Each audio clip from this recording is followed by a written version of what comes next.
Di depan hidangan lebaran yang disiapkan dengan susah payah oleh istrinya, sang suami sekali lagi melontarkan omelan, sudah setua ini memasak satu masakan saja tidak bisa becus. Di mana aku harus menaruh muka? Kata-kata itu membuat semua orang menahan napas. Tiba-tiba, sang suami berteriak, sudahi saja semua ini. Kita cerai. Namun, saya tidak panik, malah dengan tenang tersenyum dan berkata, baiklah, ayo kita cerai. Alhamdulillah, baguslah, tekan tombol subscribe. Bersama narasi batin, saya akan membawakan kisah yang menyentuh. Kisah ini dimulai. Pagi itu adalah pagi hari raya Idul Fitri. Siti Rahayu terbangun pada pukul 5 subuh. Di dalam kamar yang masih gelap, ia menoleh ke samping dan melihat suaminya, Budi Santoso, masih tertidur pulas mendengkur. Dengan perlahan, Siti menyingkap selimut dan bangkit dari tempat tidur. Hari ini adalah hari ia harus pergi ke rumah mertuanya. Begitu kakinya menapak di luar tempat tidur, dinginnya lantai terasa di telapak kakinya. Siti berhenti sejenak, memandang keluar jendela. Matahari belum terbit, langit masih berwarna nila pekat, hanya lampu-lampu jalan yang berkelip samar di kejauhan. Tahun ini, hari itu datang lagi, gumam Siti dalam hati. Setiap tahun saat lebaran, ia selalu bekerja. Bangun subuh untuk menyiapkan makanan, pergi ke rumah mertua, dan bekerja seharian penuh hingga malam. Siti menghela napas panjang dan berjalan menuju ruang tengah. Saat lampu dapur dinyalakan, cahaya terang memenuhi ruangan yang sempit itu. Siti membuka pintu kulkas. Bahan-bahan yang sudah disiapkannya sejak semalam tertata rapi. Ada ayam untuk opor, daging untuk rendang, kentang dan ati untuk sambal goreng, serta santan kelapa. Semua bahan wajib untuk masakan lebaran. Siti mengeluarkan satu persatu dan meletakkannya di atas meja dapur. Ayam sudah dibersihkan, kentang sudah dikupas, dan daging sudah dilumuri bumbu dasar. Siti mengambil ulekan dan mulai menghaluskan bumbu untuk opor. Suara tumbukan yang ritmis memecah kesunyian subuh. Sambil terus menggerus bumbu, pikirannya melayang. Sudah lebih dari 30 tahun, gumamnya.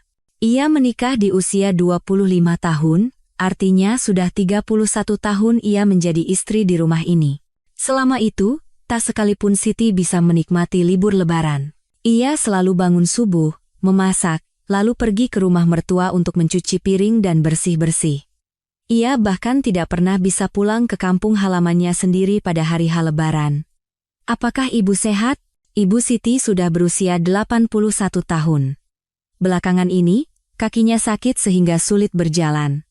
Siti ingin sekali mengunjungi ibunya setelah lebaran, tapi itu pun tidak mudah, suaminya tidak suka. Daripada buang waktu ke rumah ibumu, lebih baik urus rumah, begitu kata suaminya selalu. Siti tidak pernah bisa membantah. Ia hanya menunduk dan menahan diri. Setelah bumbu opor halus, Siti mulai memotong kentang untuk sambal goreng. Kentang harus dipotong dadu kecil-kecil. Ia melakukannya dengan hati-hati agar pisau tidak selip. Saat ia melirik jam, waktu sudah menunjukkan pukul 05.30.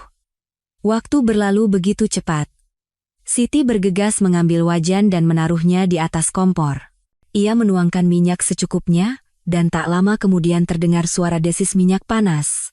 Ia memasukkan bumbu opor yang sudah halus ke dalam santan, mengaduknya perlahan di atas api kecil.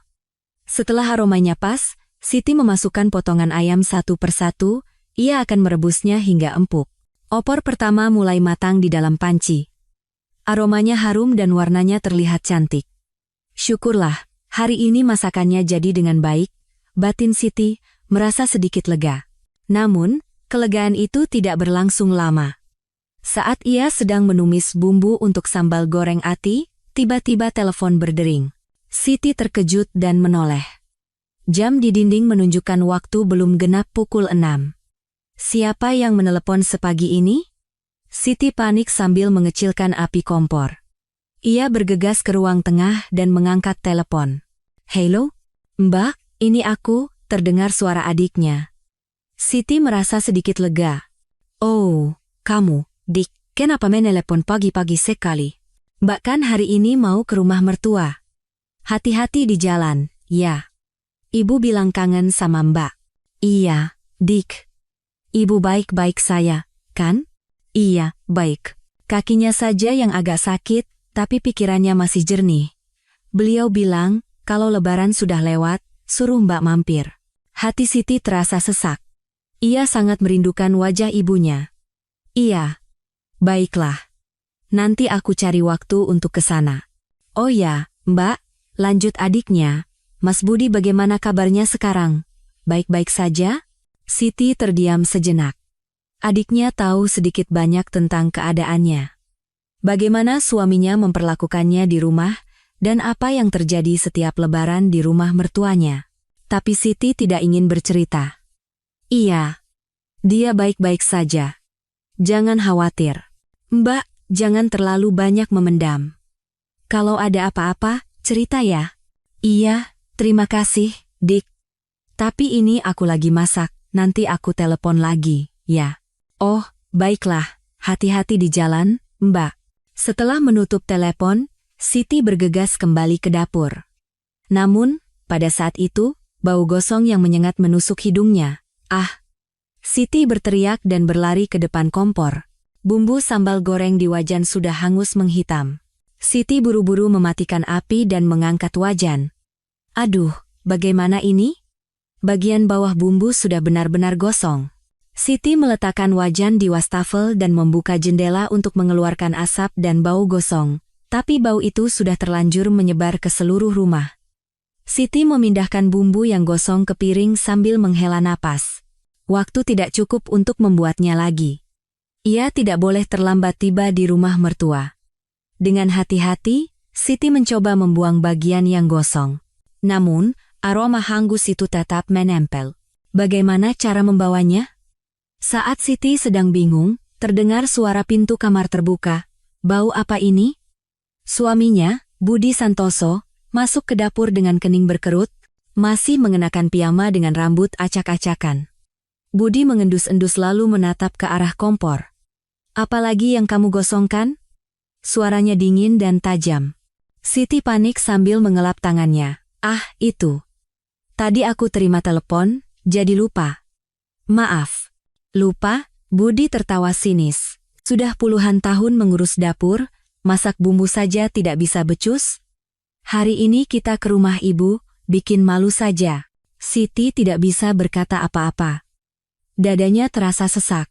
Ini mau kamu bawa? Budi menunjuk bumbu gosong di piring dengan jarinya. Siti mengangguk.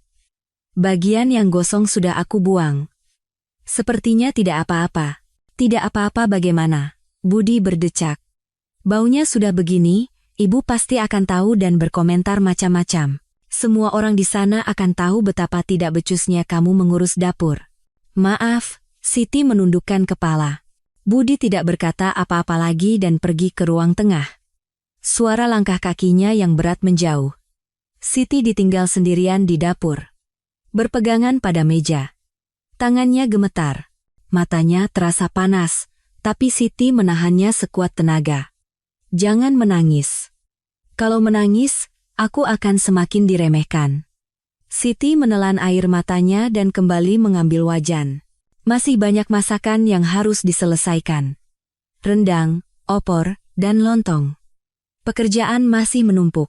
Waktu berlalu hingga pukul 7. Siti sudah selesai memasak semua hidangan. Ia juga sudah membuat lontong sebanyak 6 buah.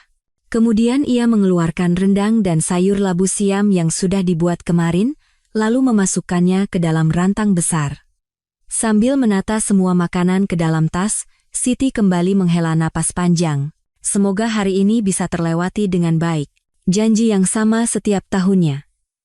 Namun entah kenapa, hari ini janji itu terasa lebih berat.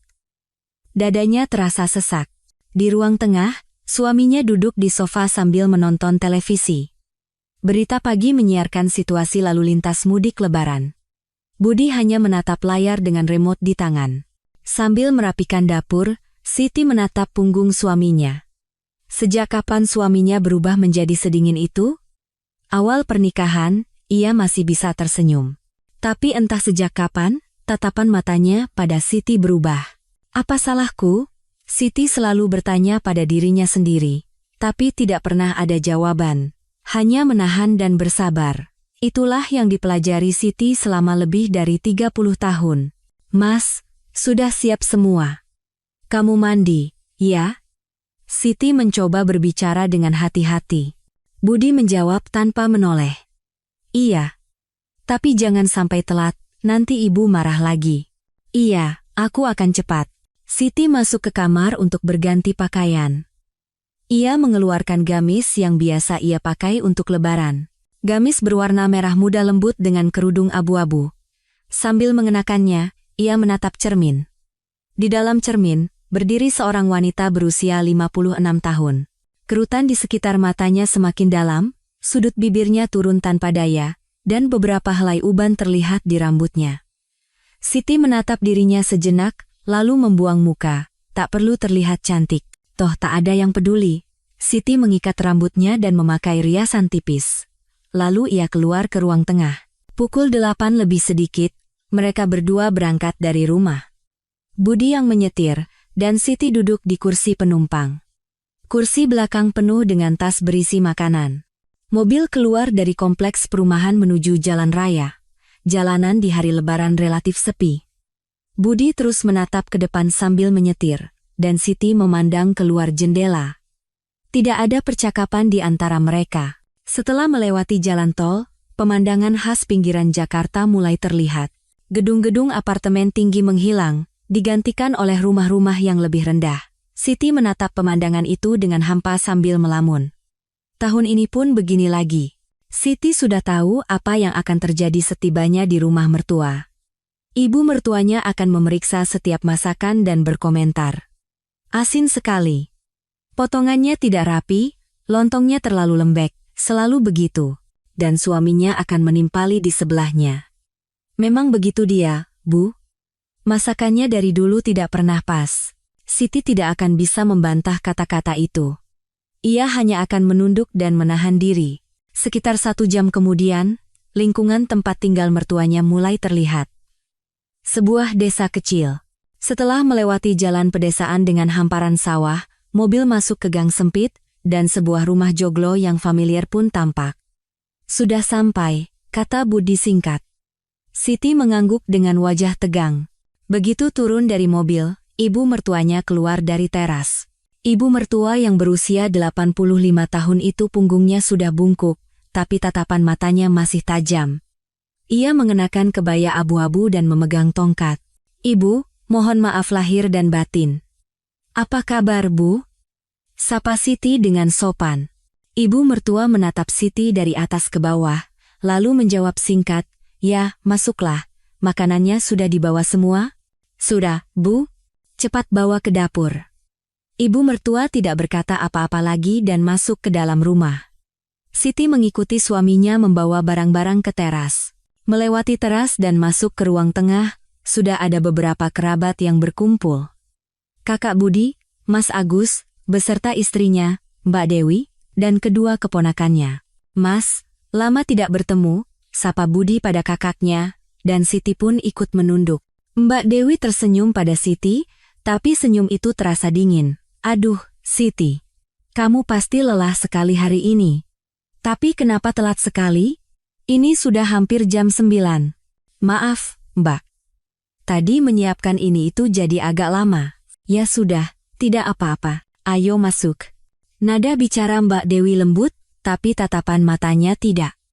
Siti bergegas menuju dapur. Di dapur, sudah ada berbagai macam makanan yang tertata, makanan yang disiapkan oleh Mbak Dewi. Siti dengan hati-hati meletakkan makanan yang ia bawa. Saat itu, ibu mertua masuk ke dapur. Coba kulihat apa yang kamu bawa. Ibu mertua mulai membuka tutup setiap rantang. Siti berdiri di sampingnya dengan tegang. Sambal gorengnya sedikit gosong. Ya, kata ibu mertua sambil melihat sambal goreng ati. Maaf, Bu. Tadi sambil menerima telepon, jadi lupa. Menerima telepon? Ibu mertua mengerutkan kening. Sudah puluhan tahun mengurus dapur, hal seperti itu saja tidak bisa diatasi. Jadi menantu itu harus lebih teliti. Maaf, Bu. Siti menunduk lebih dalam. Dadanya terasa berat. Ibu mertua tidak berkata apa-apa lagi dan meninggalkan dapur. Siti ditinggal sendirian dan mulai mengenakan celemek. Siti sudah tahu bagaimana hari ini akan berjalan. Hanya menahan dan bersabar. Itulah yang telah ia lakukan selama lebih dari 30 tahun. Persiapan makan siang sedang berlangsung. Di dapur, tangan Siti bergerak tanpa henti. Di dalam panci, opor ayam mendidih, dan di atas talenan, ia sedang mengiris bawang untuk taburan. Mbak Dewi di sebelahnya sedang mencampur bumbu urap, tapi tidak ada percakapan di antara mereka. "Siti, coba cicipi ini," kata Mbak Dewi sambil menyodorkan mangkuk urap ke arah Siti. Siti mengambil sedikit dengan sendok dan mencicipinya. Sudah pas, Mbak. Baguslah. Tapi sepertinya sayur labu yang kamu bawa tadi agak terlalu asin." Perkataan Mbak Dewi membuat Siti kehilangan kata-kata. Pagi tadi ibu mertua juga mengatakan hal yang sama. Lain kali saya akan lebih hati-hati, Mbak." "Ya sudahlah, selera orang kan beda-beda," Mbak Dewi berkata sambil tersenyum, tapi senyum itu tidak hangat. Siti menunduk dan kembali mengiris bawang. Dari ruang tengah, terdengar suara para pria. Budi dan kakaknya, Mas Agus, sedang mengobrol. Sesekali terdengar suara tawa. Tapi Siti tidak punya waktu untuk melihat ke arah sana. Pekerjaan yang harus dilakukan masih menumpuk. Waktu berlalu hingga pukul 11. Waktunya menata meja makan. Siti dan Mbak Dewi mulai menata makanan satu persatu di atas tikar yang digelar di ruang tengah. Ada opor, rendang, sambal goreng, sayur labu, lontong, dan aneka kue lebaran. Meja makan penuh dengan hidangan. "Ibu, makanan sudah siap," kata Mbak Dewi sambil memanggil ibu mertuanya dari kamar. Ibu mertua berjalan perlahan keluar. Dengan tongkat di tangan, ia tampak berwibawa. "Ya, terima kasih." Setelah ibu mertua duduk di depan hidangan, yang lain pun ikut berkumpul. Budi, Mas Agus, Mbak Dewi, dan para keponakan. Semua duduk melingkar menatap hidangan. Siti duduk diam di sudut. Seperti biasa, ia duduk tanpa banyak bicara. "Ayo, semuanya, silakan makan," kata ibu mertua sambil mengambil sendok terlebih dahulu. Yang lain pun mulai mengambil makanan. "Sambal goreng ini siapa yang buat?" tanya ibu mertua sambil mengambil sambal goreng ati. Hati Siti mencelos. "Saya yang buat, Bu." "Oh, ya? Tapi sepertinya sedikit gosong." "Maaf, Bu. Tadi pagi sambil terima telepon." Sambil terima telepon sampai masakan gosong, ibu mertua mengerutkan kening. Jadi menantu itu harus lebih teliti. Makanan lebaran itu harus dibuat dengan sepenuh hati. "Maaf, Bu." Siti menunduk lebih dalam. Suaminya, Budi, yang duduk di sebelahnya, tidak berkata apa-apa. Ia hanya sibuk mengambil lontong dengan sendoknya. Mbak Dewi mencoba menengahi. "Bu, tapi kan Siti sudah menyiapkannya dari pagi-pagi sekali. Walaupun disiapkan, harus benar mengerjakannya. Kalau rasanya tidak enak, apa gunanya?" Suara ibu mertua tegas. Siti tidak bisa berkata apa-apa lagi. Mas Agus mencoba mengubah suasana. "Bu, rendang ini enak sekali. Siapa yang buat?" "Itu ibu yang buat kemarin." "Wah, memang masakan ibu yang terbaik." Mendengar pujian kakaknya, Budi tersenyum canggung. Senyum itu menusuk hati Siti. "Kenapa masakanku tidak pernah dipuji?" pikir Siti dalam hati. Tapi ia tidak mengucapkannya. Ia hanya diam-diam menyuap nasi. Selama makan, Siti hampir tidak berbicara. Orang lain mengobrol tentang berbagai hal, tapi Siti hanya mendengarkan. Sesekali jika ibu mertua meminta tambahan lauk, ia segera bangkit dan mengambilkannya. "Siti, tolong ambilkan air," kata Budi. Siti mengambil gelas kosong dan pergi ke dapur. Sambil menuang air, ia menatap sejenak keluar jendela. Sinar matahari siang menyinari halaman dengan hangat, bunga-bunga di taman bergoyang tertiup angin. Siti menatap pemandangan itu dan mencoba mengatur napas. "Bunga-bunga itu pasti bebas," gumamnya dalam hati. Lalu ia kembali ke ruang tengah. Saat menyerahkan air kepada suaminya, Budi mengambilnya tanpa mengucapkan terima kasih. Menjelang akhir makan, beberapa tamu lagi datang.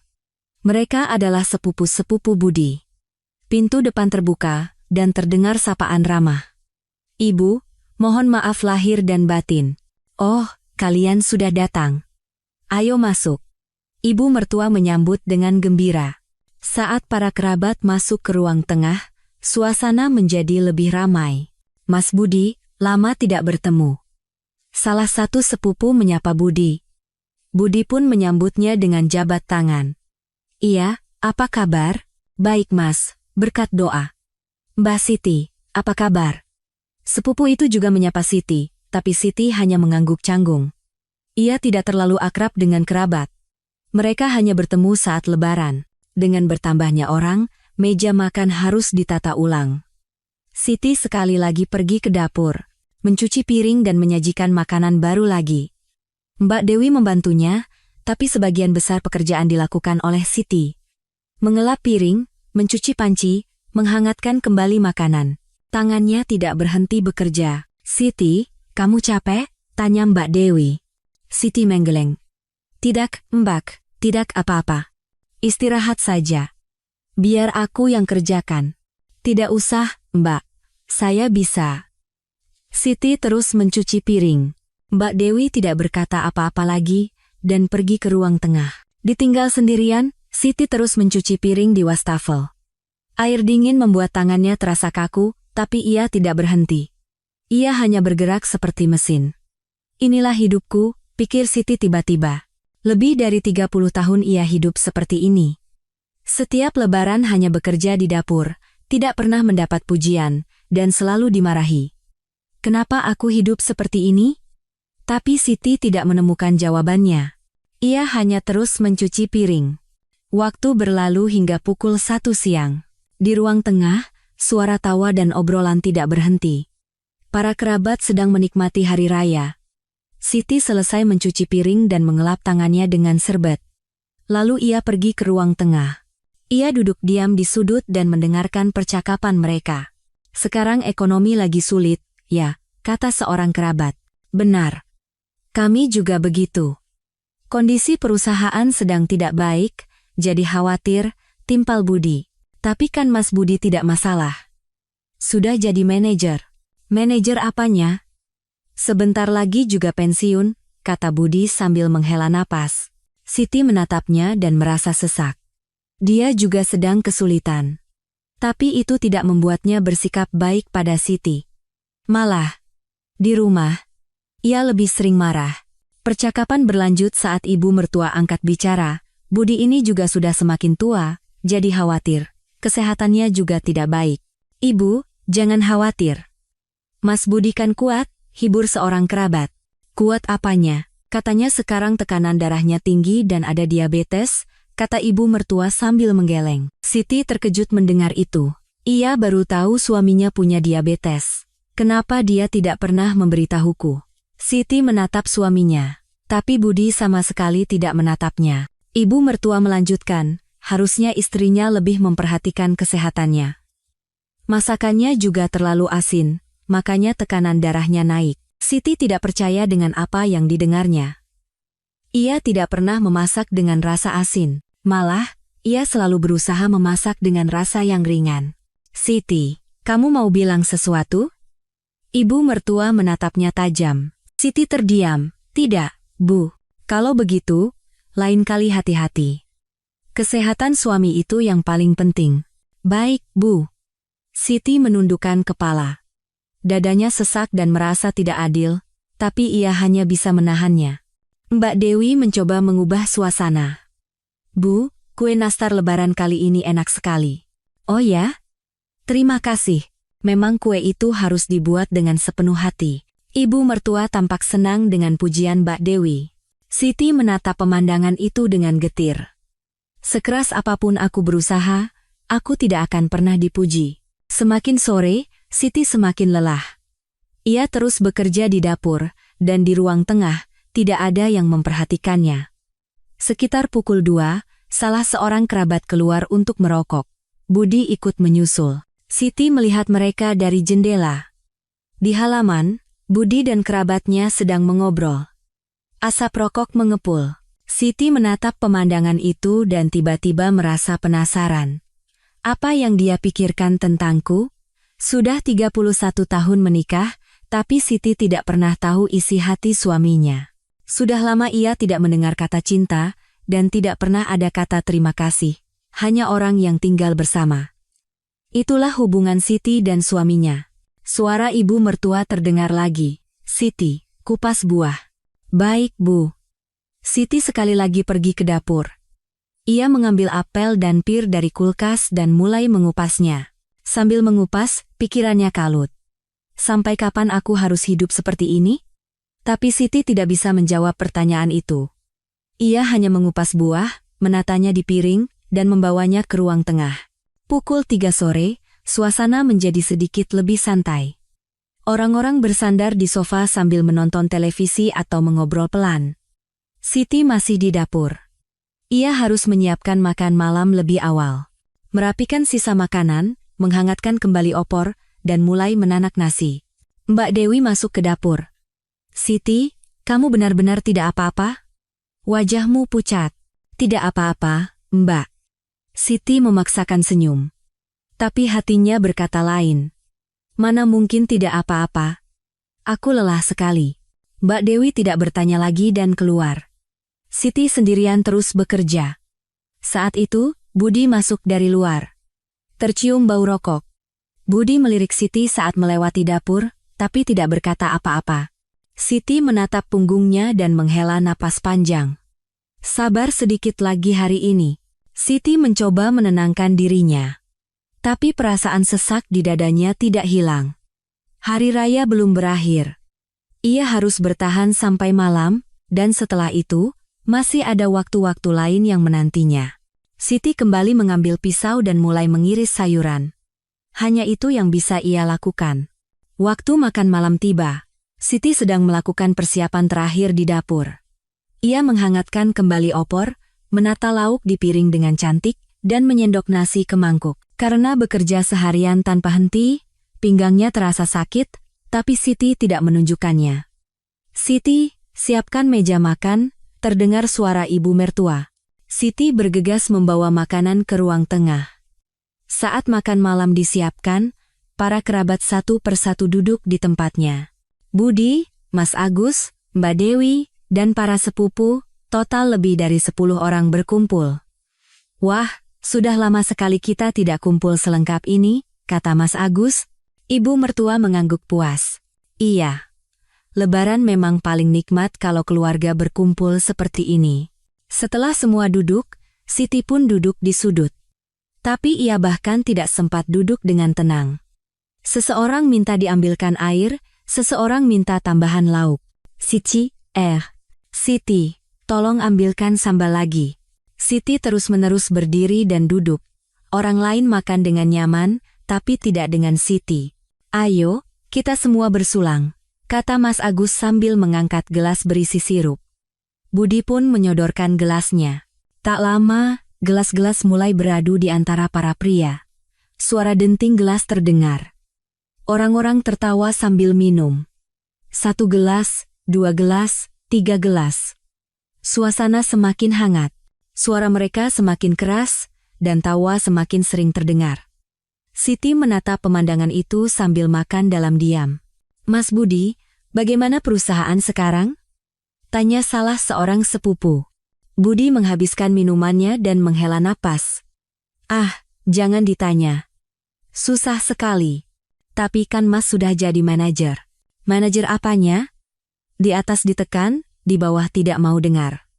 Stres saja yang menumpuk. Suara Budi terdengar lelah. Siti mendengarnya dan merasa sedikit sakit hati. Ia tahu suaminya sedang kesulitan, tapi itu tidak membuatnya bersikap baik pada Siti. Malah, di rumah, ia melampiaskannya. Mas, tapi kan kalau di rumah bisa santai, kata sepupu itu. Budi tertawa sinis. Rumah bikin santai? Jangan bercanda.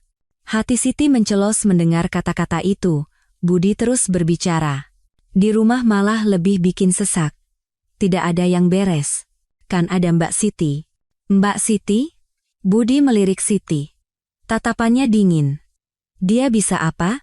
Bisa masak dengan benar saja sudah untung. Napas Siti tercekat. Mengatakan hal seperti ini di depan semua orang. Siti menunduk dan meletakkan sendoknya. Mas Agus tertawa canggung. Jangan begitu. Nanti istrimu tersinggung. Tersinggung? Aku bicara fakta, kenapa harus tersinggung? Budi menenggak minumannya lagi. Wajahnya memerah. Ibu mertua menengahi. Budi, sudah. Ini hari Lebaran, kenapa bicara seperti itu? Bu, apa saya salah? Sudah lebih dari 30 tahun hidup bersama, apa ada yang berubah jadi lebih baik? Air mata Siti mulai menggenang, tapi ia menahannya sekuat tenaga. Orang lain saling pandang dengan canggung. Mbak Dewi menatap Siti dengan khawatir. Siti, kamu tidak apa-apa? Siti mengangguk. Tapi mana mungkin tidak apa-apa. Budi terus berbicara sambil minum. Aku tidak tahu kenapa aku hidup seperti ini. Setiap hari kerja keras di kantor, pulang ke rumah pun tidak pernah tenang. Mas, sudah, Mas, sepupunya mencoba menghentikan, tapi Budi tidak mendengarkan. Kalian tahu, kenapa hidupku jadi begini? Budi menatap lurus ke arah Siti. Siti tidak berani balas menatap. Karena wanita ini yang menghancurkan hidupku. Seketika ruang tengah menjadi sunyi. Semua orang menahan napas dan menatap Budi. Siti merasa seluruh tubuhnya membeku. Telinganya berdengung, dan dadanya begitu sakit hingga ia tidak bisa bernapas. Mas, jangan begitu. Sepupunya mencoba berbicara, tapi Budi mengibaskan tangannya. Aku bicara fakta, kenapa kalian semua melarang? Aku hidup susah begini, tapi di rumah dia tidak melakukan apa-apa. Masakannya tidak enak, rumah berantakan, diajak bicara pun tidak nyambung. Tangan Siti gemetar. Genggamannya pada sendok melemah. Mas Agus berkata dengan suara serius, Budi, sadar. Apa yang kamu bicarakan? Mas tidak tahu. Istri Mas kan baik-baik saja. Rumah kami berbeda. Budi menenggak minumannya lagi. Wajahnya semakin merah. Ibu mertua berkata dengan cemas, Budi, berhenti minum. Kamu mabuk. Bu, saya tidak mabuk. Saya sadar sepenuhnya. Budi berdiri dengan sempoyongan. Lalu ia menatap Siti. Kamu tidak merasa bersalah padaku? Siti tidak bisa mengangkat kepala. Air mata mengalir di pipinya. Kenapa tidak menjawab? Kamu tidak merasa bersalah? Mas, tolong, kata Siti dengan suara bergetar, tapi Budi tidak mendengarkan. Tolong? Tolong apa? Minta aku sabar? Aku sudah sabar lebih dari 30 tahun. Suara Budi menggema di ruang tengah. Para kerabat menatap dengan kaget. Mas Agus berdiri dan memegang bahu Budi. Hei, sudah cukup. Jangan begini. Lepaskan, Mas. Hari ini aku mau bicara semuanya. Budi menepis tangan kakaknya. Lalu ia menatap Siti lagi.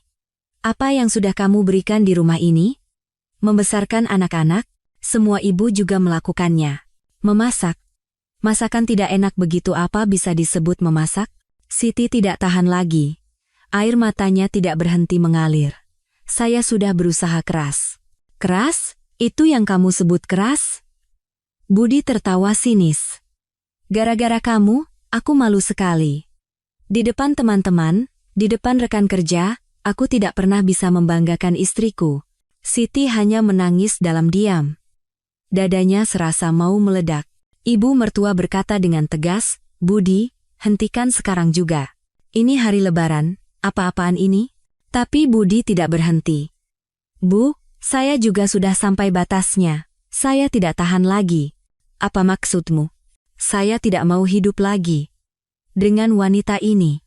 Mendengar itu, semua orang membeku. Siti pun mengangkat kepala dan menatap suaminya. Budi mengeluarkan sesuatu dari sakunya. Beberapa lembar kertas yang terlipat, ini surat cerai. Ruang tengah hening. Tidak ada yang berbicara. Budi meletakkan surat itu di atas meja. Kita akhiri hari ini. Ayo kita cerai. Siti tidak percaya. Di hari Lebaran, di depan seluruh keluarga, suaminya mengumumkan perceraian. Mas Agus buru-buru berkata, Hei, sadar, apa yang kamu lakukan? Mas, Saya serius, saya tidak tahan lagi. Ibu mertua berkata dengan suara bergetar, Budi, di hari Lebaran bicara seperti ini, di mana mukamu? Kamu sudah tidak waras. Bu, saya waras. Saya sudah lama memikirkannya. Budi bersikeras. Siti menatapnya dan merasa seluruh tenaganya hilang. Para kerabat saling berbisik. Seseorang menghela napas. Siti menatap surat cerai di atas meja. Di atas kertas itu, tertulis nama suaminya. Apakah ini mimpi? Pikir Siti. Rasanya tidak percaya semua ini nyata. Budi duduk kembali dengan sempoyongan. Ia minum 1 gelas lagi. Ruang tengah masih sunyi. Tidak ada yang makan, tidak ada yang bicara. Dalam keheningan itu, Siti menangis sendirian. Apakah pernikahan 30 tahun ini berakhir seperti ini? Di hari Lebaran, di depan seluruh keluarga, Mbak Dewi perlahan mendekati Siti. Siti, kamu tidak apa-apa. Siti menggeleng. Mana mungkin tidak apa-apa. Ibu mertua menghela napas. Sudah, hari ini cukup sampai di sini. Semuanya, habiskan makanannya. Tapi tidak ada yang mengangkat sendok. Suasana benar-benar buruk. Budi bersandar di sofa dan memejamkan mata. Entah ia mabuk atau lelah. Siti bangkit pelan-pelan. Ia pergi ke dapur dan minum segelas air. Sambil memegang gelas dengan tangan gemetar, air matanya kembali mengalir. Apa salahku? Siti terus bertanya pada dirinya sendiri. Tapi tidak ada jawaban. Melalui jendela dapur, terlihat langit mulai gelap. Malam tiba. Siti menatap langit dan menghela napas panjang. Apa yang akan terjadi sekarang? Keheningan di ruang tengah terus berlanjut. Siti tidak bisa keluar dari dapur. Dengan kaki gemetar, ia berpegangan pada wastafel. Di telinganya, kata-kata suaminya terus terngiang. Kita akhiri hari ini, ayo kita cerai. Apakah kata-kata itu sungguhan? Siti menggeleng. Tidak, ia harus menyangkalnya. Dia pasti bicara karena mabuk. Besok dia akan menyesal. Ia mencoba menenangkan dirinya. Tapi hatinya tahu. Tatapan mata suaminya menunjukkan keseriusan. Dari ruang tengah, terdengar suara Mas Agus. Budi, sadar, apa yang kamu lakukan? Mas, saya sadar sepenuhnya. Suara Budi masih terdengar tegas. Siti mengintip ruang tengah dari celah pintu. Suaminya duduk di sofa, menatap surat cerai.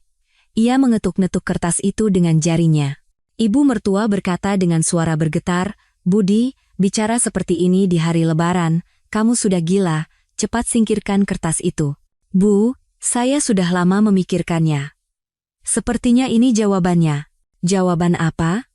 Pasangan yang sudah hidup bersama 30 tahun berpisah di hari Lebaran, apa itu masuk akal? Suara ibu mertua bercampur amarah. Tapi itu bukan karena khawatir pada menantunya, itu karena ia tidak ingin kehilangan muka. Budi tidak menjawab. Ia hanya mengangkat gelasnya dan minum. Seorang kerabat dengan hati-hati angkat bicara, Mas, pertengkaran suami istri itu biasa, besok juga baikan lagi. Ini bukan pertengkaran, Budi mengangkat kepala menatap kerabat itu. Saya serius, saya tidak tahan lagi. Tapi apa tidak memikirkan anak-anak? Pikirkan Dian dan Tio. Anak-anak? Budi tertawa sinis. Anak-anak sudah besar. Sekarang saatnya saya memikirkan hidup saya sendiri. Mendengar itu, hati Siti hancur. Bagi suaminya, ia sudah tidak berguna lagi. Mbak Dewi berkata pelan, Mas, tapi harusnya pikirkan juga perasaan Siti. Sudah 30 tahun bersama. Mbak Dewi tidak tahu, Budi menatap kakak iparnya. Selama 30 tahun saya hidup dengan sangat frustrasi. Rutinitas yang sama setiap hari, tidak ada perubahan. Saya sudah lelah, tapi tidak seharusnya diumumkan seperti ini. Diumumkan? Budi minum lagi. Harus begini supaya wanita ini bisa menerima dengan tegas. Kalau dibicarakan baik-baik, pasti akan berlarut-larut. Mendengar itu, Siti merasa seluruh tubuhnya mendingin. Suaminya sudah merencanakannya dari awal. Mengumumkan perceraian di hari Lebaran saat semua kerabat berkumpul. Supaya aku tidak bisa lari, gumam Siti dalam hati. Niat suaminya kini terlihat jelas. Ibu mertua berkata dengan marah, "Budi, kamu sadar apa yang kamu lakukan? Ini akan jadi bahan omongan satu kampung." "Omongan? Apa itu penting?" "Penting. Di mana muka keluarga kita? Mengumumkan cerai di hari Lebaran. Bicara yang masuk akal." Ibu mertua memukul lantai dengan tongkatnya. "Muka apanya yang penting? Hidup saya lebih penting." Budi menatap ibunya. Ibu mertua menghela napas panjang dan membuang muka. Mas Agus berkata lagi, "Budi, jangan begini. Nanti kalau sudah sadar, kamu akan menyesal." "Saya tidak akan menyesal. Saya tidak mabuk." "Lalu kenapa begini? Apa salah istrimu?" Mendengar pertanyaan kakaknya, Budi terdiam sejenak. Lalu ia perlahan membuka mulut. "Dia tidak melakukan apa-apa. Itulah masalahnya." "Apa maksudmu?" "Selama 30 tahun dia tidak melakukan apa-apa. Hanya hidup begitu saja. Tidak ada kemajuan, tidak ada perubahan. Saya bosan dengan itu." Air mata Siti kembali mengalir. "Ia tidak melakukan apa-apa? Selama 30 tahun mengurus rumah, membesarkan anak-anak, merawat mertua, semua itu dianggap tidak ada artinya?" Seorang sepupu bertanya hati-hati. "Mas, apa jangan-jangan ada alasan lain?" Mendengar itu, ruang tengah kembali hening. Semua menatap Budi. Budi berkedip sejenak, lalu meletakkan gelasnya. "Apa maksudmu?" "Bukan apa-apa, hanya saja saya dengar gosip Mas bertemu dengan orang lain belakangan ini." Siti tidak percaya dengan apa yang didengarnya. "Orang lain? Suaminya bertemu dengan wanita lain?" Budi buru-buru menyangkal. "Omong kosong. Siapa yang bilang begitu? Beberapa hari yang lalu saya lihat Mas sedang jalan dengan seorang wanita." Perkataan sepupu itu membuat ruang tengah riuh. Para kerabat mulai berbisik. "Benarkah?" "Astaga, jadi karena itu?" Ibu mertua bertanya dengan suara keras. "Budi, apa itu benar?" "Tidak, Bu. Itu salah paham." Budi tampak panik, tapi sepupu itu tidak mundur. "Bukan salah paham. Saya lihat dengan jelas. Kalian bahkan bergandengan tangan." "Itu." Budi tidak bisa melanjutkan kata-katanya. Siti, yang melihat dari celah pintu dapur, merasa seluruh tubuhnya gemetar. Jadi karena ini, semuanya mulai masuk akal. Kenapa suaminya bersikap begitu dingin? Kenapa sering pulang telat? Kenapa mengumumkan cerai di hari Lebaran? Ada wanita lain. Mas Agus berkata dengan marah, "Hei, kau. Benarkah itu?" "Mas, itu tidak." "Tidak apa? Jadi karena ini kau melakukan hal ini pada istrimu?" Mas Agus sangat marah. Kerabat lain pun menatap Budi dengan tatapan mencela. Ibu mertua terdiam sambil memegang tongkatnya. Wajahnya pucat pasi. "Kamu benar-benar melakukannya?" "Ibu." "Jawab." "Ada wanita lain?" Budi menunduk. Keheningan itu adalah jawabannya. Ibu mertua menghela napas dalam-dalam. Ya ampun. Memalukan sekali. Ruang tengah kembali sunyi. Tapi keheningan kali ini berbeda. Penuh dengan celaan dan kekecewaan. Siti terduduk di lantai dapur. Kakinya lemas.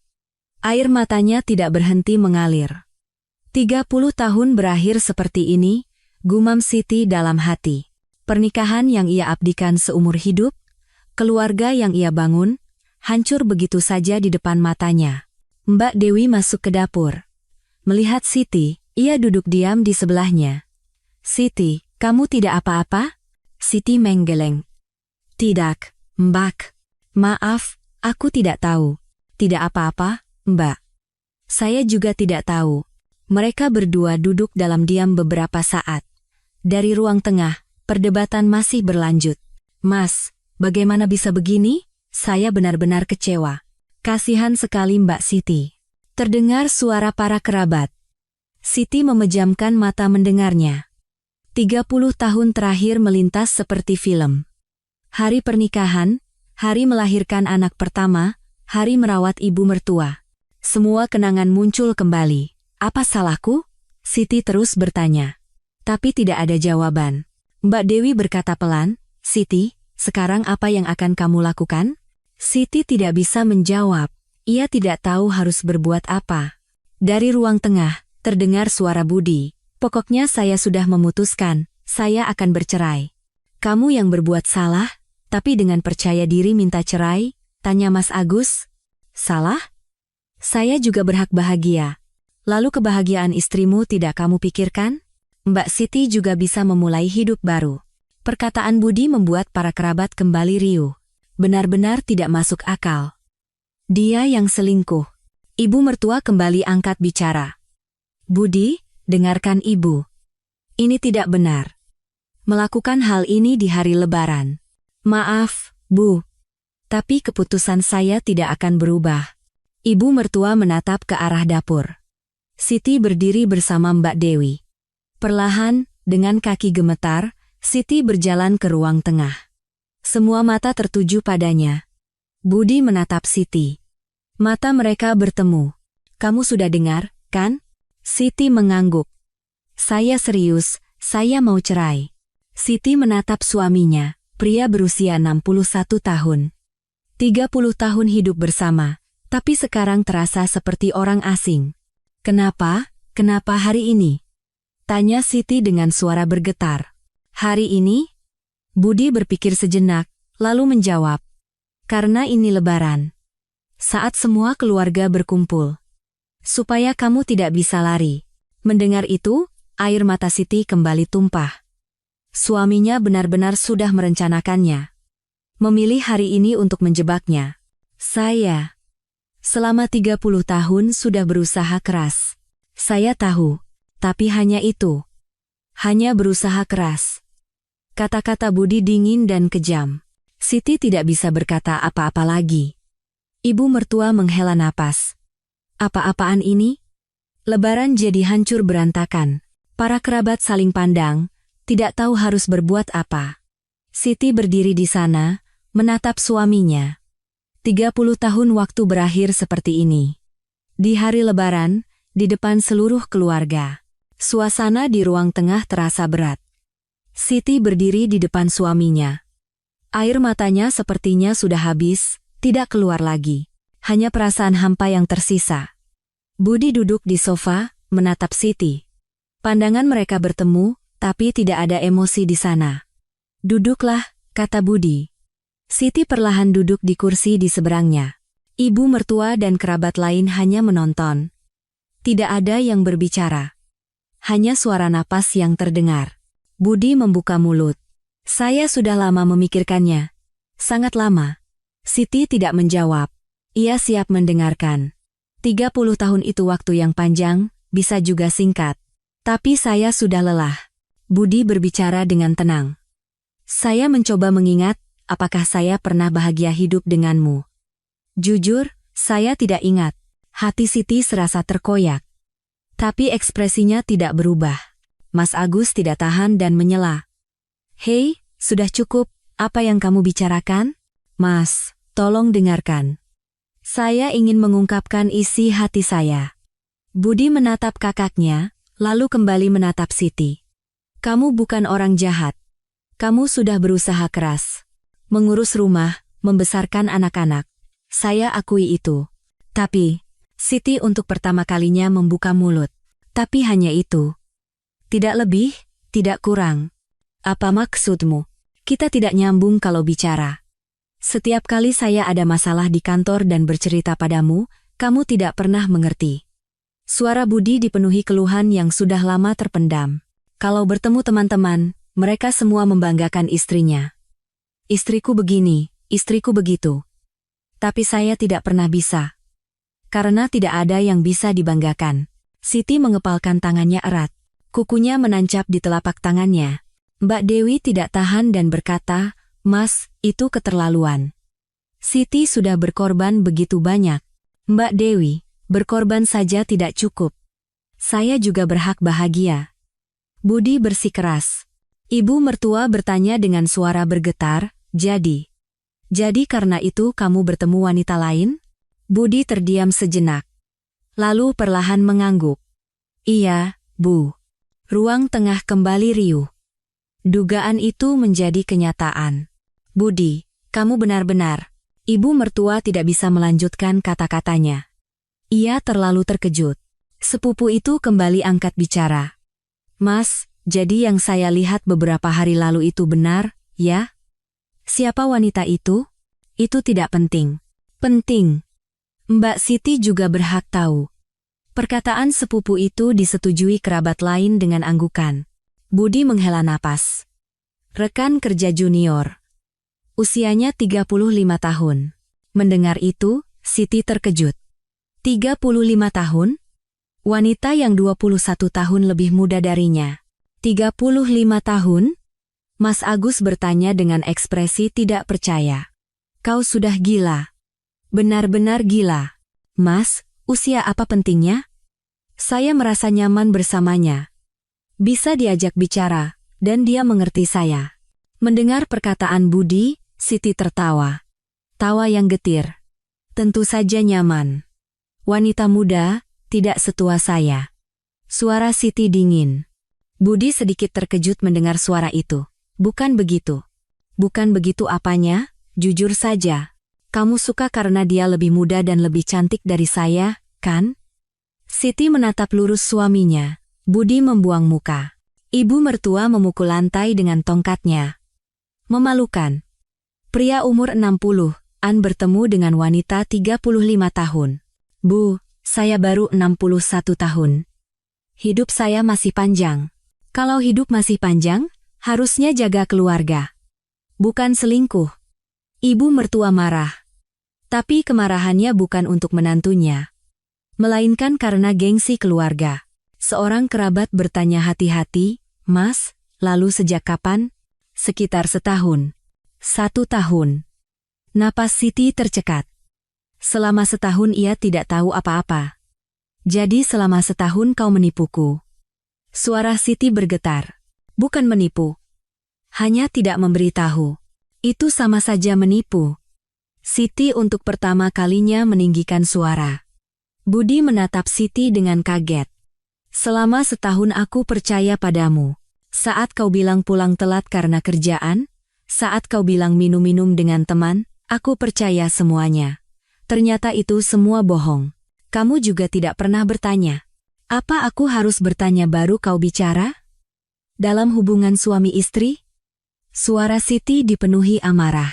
Mbak Dewi memegang bahu Siti. Siti, tenang. Bagaimana bisa tenang? Orang yang hidup bersamaku selama 30 tahun bertemu wanita lain selama setahun. Siti menoleh pada kakak iparnya. Matanya penuh air mata. Budi berkata dengan dingin, makanya kita cerai saja, tidak perlu saling menyakiti lagi. Saling menyakiti? Bukankah hanya aku yang tersakiti? Kau juga pasti menderita. Hidup denganku. Perkataan Budi membuat Siti kehilangan kata-kata. Mas Agus kembali menyela.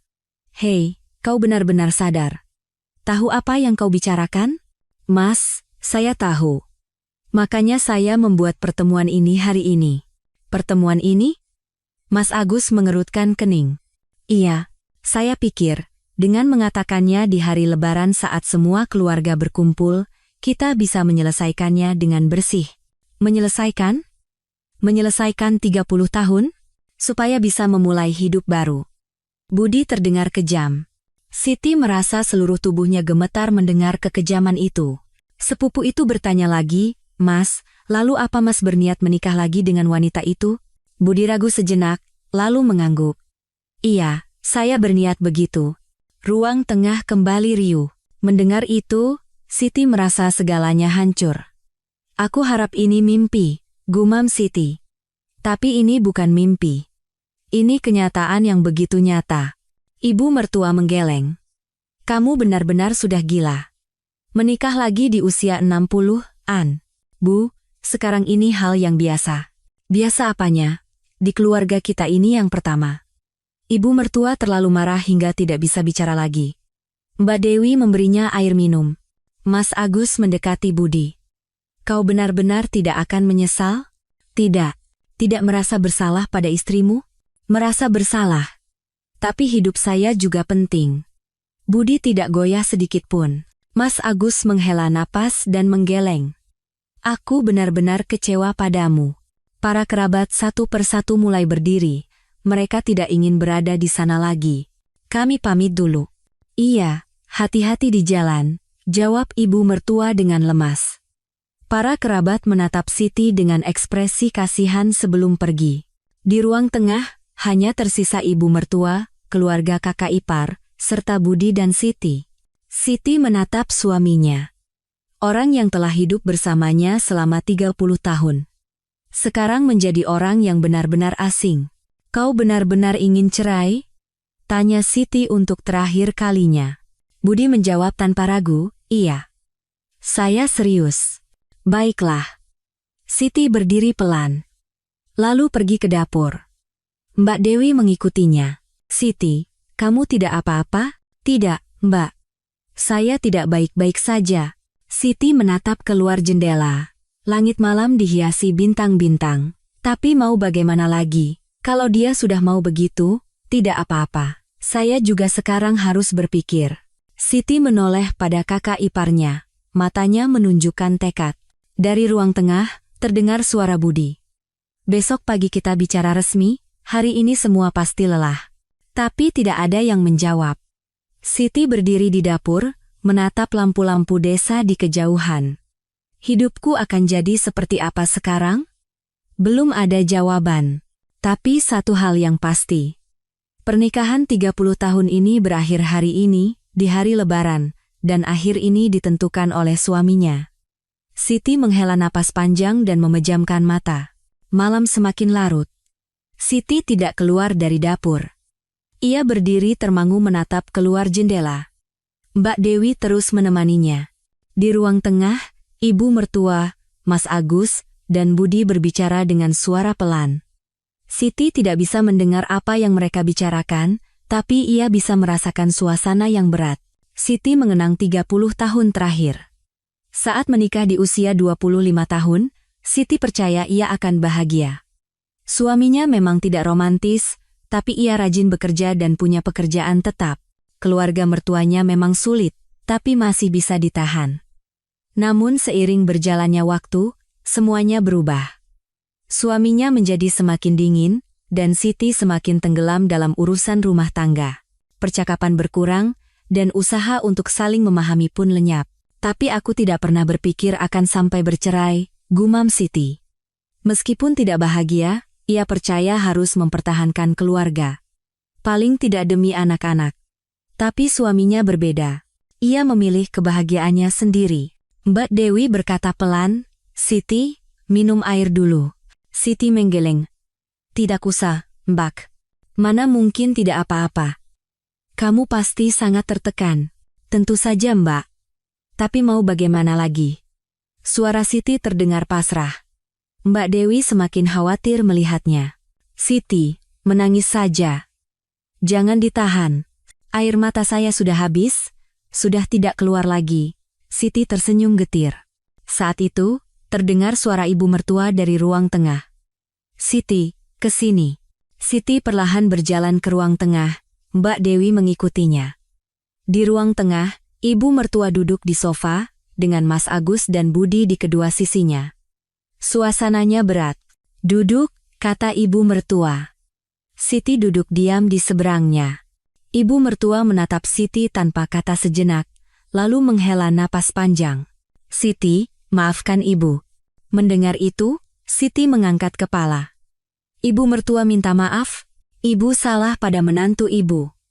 Ibu sudah membuatmu sangat menderita. Suara ibu mertua dipenuhi penyesalan. Tidak, Bu, tidak apa-apa. Tidak apa-apa bagaimana? Ibu tahu semua.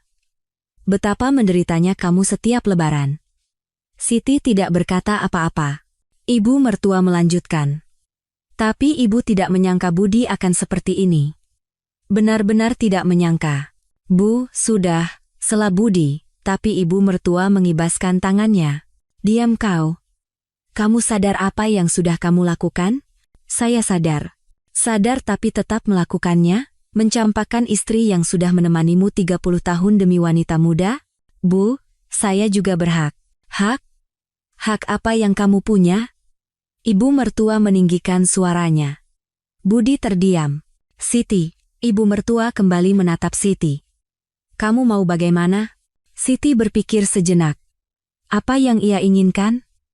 Sejujurnya ia tidak tahu. Saya tidak tahu. Bu, kalau kamu tidak mau cerai, ibu bisa menghentikannya. Ibu akan suruh Budi segera putuskan wanita itu. Mendengar perkataan ibunya, Budi protes. Bu, itu tidak bisa. Apa yang tidak bisa? Kamu yang salah. Ruang tengah kembali riuh. Mas Agus ikut menimpali. Ibu benar. Budi, kau benar-benar salah. Mas Yuka ikut-ikutan. Tentu saja. Istrimu orang yang begitu baik. Mas Agus dan Budi mulai beradu argumen. Ibu mertua memukul lantai dengan tongkatnya. Siti menatap pemandangan itu dan tiba-tiba sadar.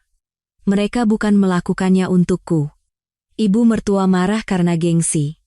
Mas Agus khawatir adiknya salah jalan. Tidak ada satupun yang benar-benar bertanya tentang perasaan Siti. Siti perlahan berdiri. Bu, ya, saya mau bicara. Suara Siti tenang. Semua orang menatapnya. Kau, apa kau benar-benar mau cerai? Siti menatap lurus suaminya. Budi menjawab tanpa ragu, iya. Saya serius. Dan akan menikah lagi dengan wanita itu? Iya. Baiklah. Siti mengangguk. Ibu mertua berkata kaget, Siti, kenapa kau? Bu, tidak apa-apa. Siti menatap ibu mertuanya. Lalu tersenyum. Baiklah. Ayo kita cerai. Ruang tengah menjadi sunyi. Semua menatap Siti dengan ekspresi tidak percaya. Apa? Budi bertanya lagi. Ayo kita cerai. Sesuai keinginanmu.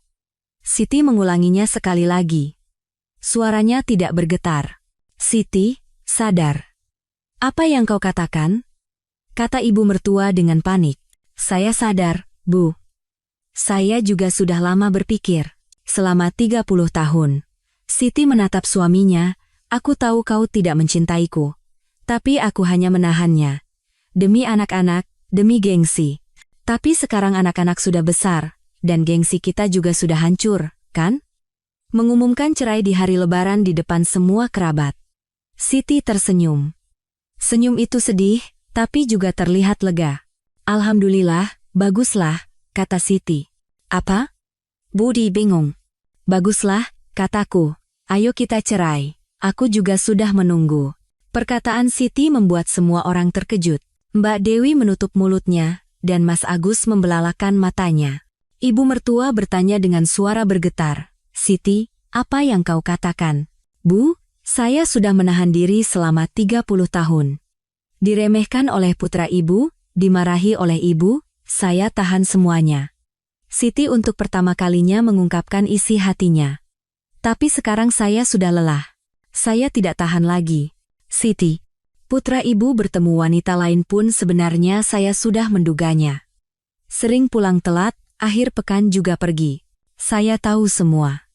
Siti menatap suaminya. Tapi saya tidak mau memastikannya.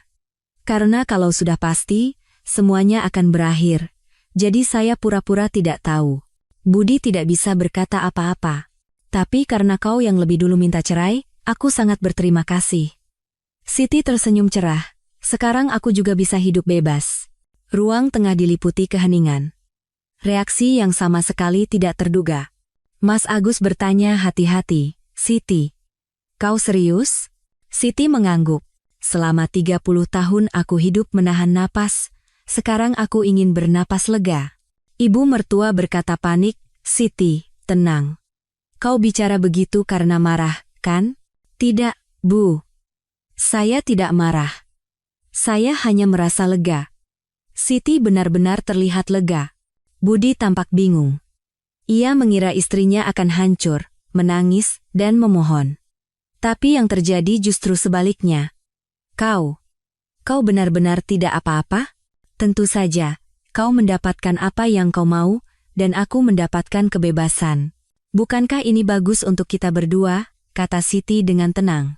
Mbak Dewi bertanya cemas, Siti, kalau cerai kau harus hidup sendiri, apa tidak apa-apa? Tidak apa-apa, Mbak. Hidup sendiri lebih baik daripada hidup dengan orang ini. Perkataan Siti membuat Budi merasa tertusuk. Kau juga merasa hidup denganku seperti di neraka, kan? Sekarang kita berdua bebas. Siti berkata sambil tersenyum. Ibu mertua menghela napas. Kalian berdua benar-benar sudah gila. Memutuskan cerai di hari Lebaran. Maaf, Bu, tapi sepertinya saya tidak akan menyesal. Siti serius. Mas Agus menatap Budi. Hei, kau puas sekarang? Mas, Siti sendiri yang bilang begitu. Apa kau punya hak bicara? Budi tidak bisa berkata apa-apa.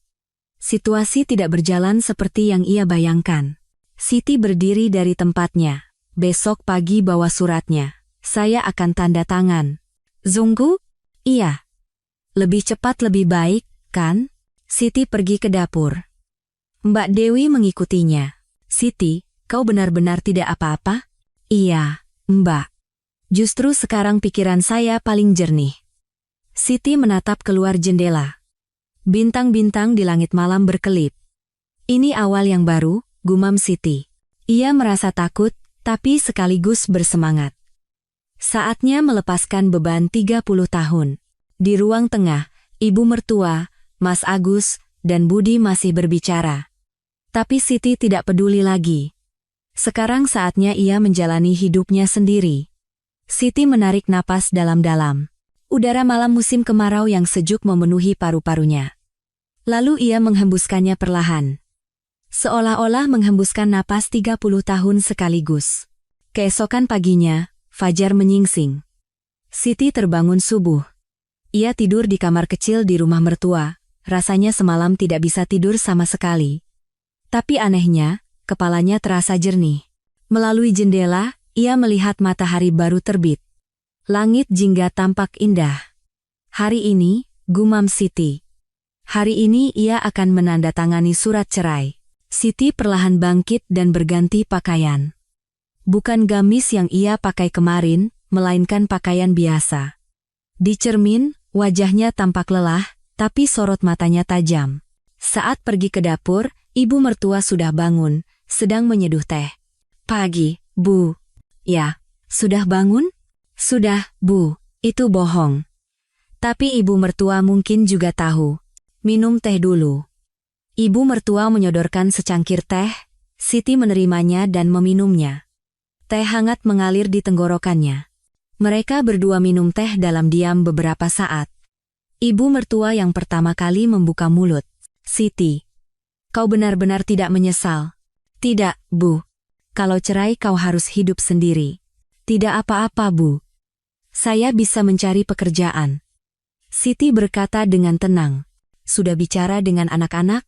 Mendengar itu, Siti terdiam sejenak. Anak-anaknya? Dian dan Tio? Belum, Bu. Rencananya hari ini. Pasti akan berat. Ibu mertua menghela napas. Saat itu, terdengar suara dari ruang tengah. Sepertinya Budi sudah bangun. Disusul oleh Mas Agus. Pagi, Bu. Ya, sudah bangun. Keluarga satu persatu mulai berkumpul. Mbak Dewi dan keponakan-keponakan juga sudah keluar. Selama menyiapkan sarapan, tidak ada yang bicara. Suasana terasa berat karena kejadian kemarin. Mereka duduk mengelilingi meja makan, tapi sarapan berlangsung dalam keheningan, hanya suara sendok dan garpu yang terdengar. Budi yang pertama kali selesai makan dan berdiri. Ia masuk ke kamar, lalu keluar membawa sebuah amplop. Sudah saya siapkan. Budi meletakkan amplop itu di atas meja. Isinya surat cerai. Siti menatap amplop itu. Di dalamnya, ada akhir dari 30 tahun. Sekarang? Tanya ibu mertua. Iya. Lebih cepat lebih baik, jawab Budi. Siti, kau tidak apa-apa? Tidak apa-apa, Bu. Siti mengangguk. Budi mengeluarkan surat-surat dari amplop. Beberapa lembar kertas. Kesepakatan cerai, surat pembagian harta, dan dokumen lainnya. Lihat di sini. Harta dibagi 2 rata, jelas Budi. Rumah dijual dan dibagi 2, tabungan juga dibagi 2. Uang pensiun belum cair, jadi nanti diurus. Siti membaca surat itu. Huruf-hurufnya terlihat, tapi rasanya tidak nyata. Uang nafkah, Tanya Mas Agus. Nafkah? Tentu saja.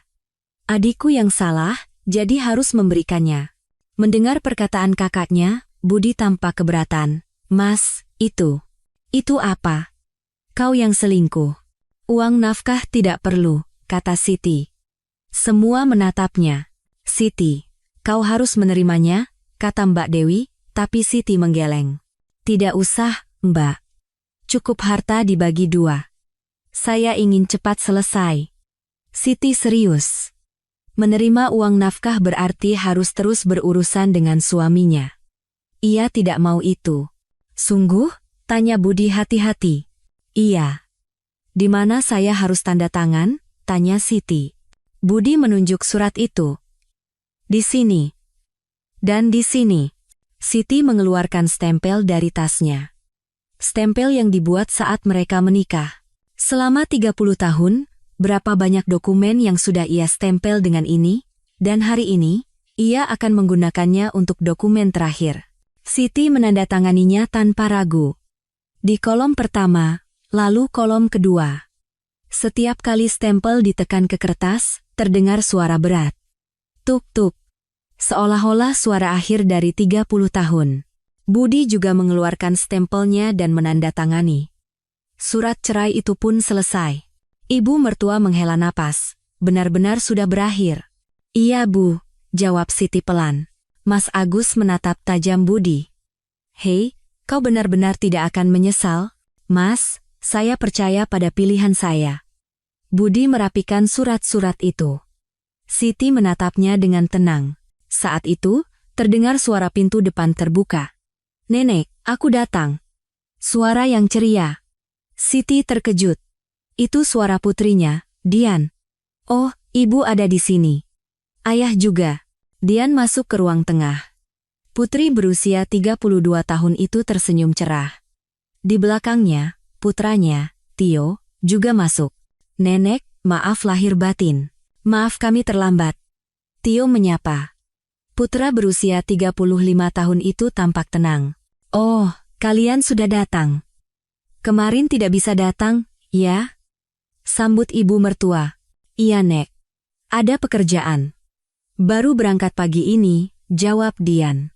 Lalu ia melihat surat di atas meja. Ini apa? Dian mengambil surat itu. Napas Siti tercekat. Wajah Dian mengeras. Setelah membacanya, ia mengangkat kepala. Surat kesepakatan cerai? Ruang tengah menjadi sunyi. Tio juga melihat surat itu. Ibu. Ayah, ini apa maksudnya?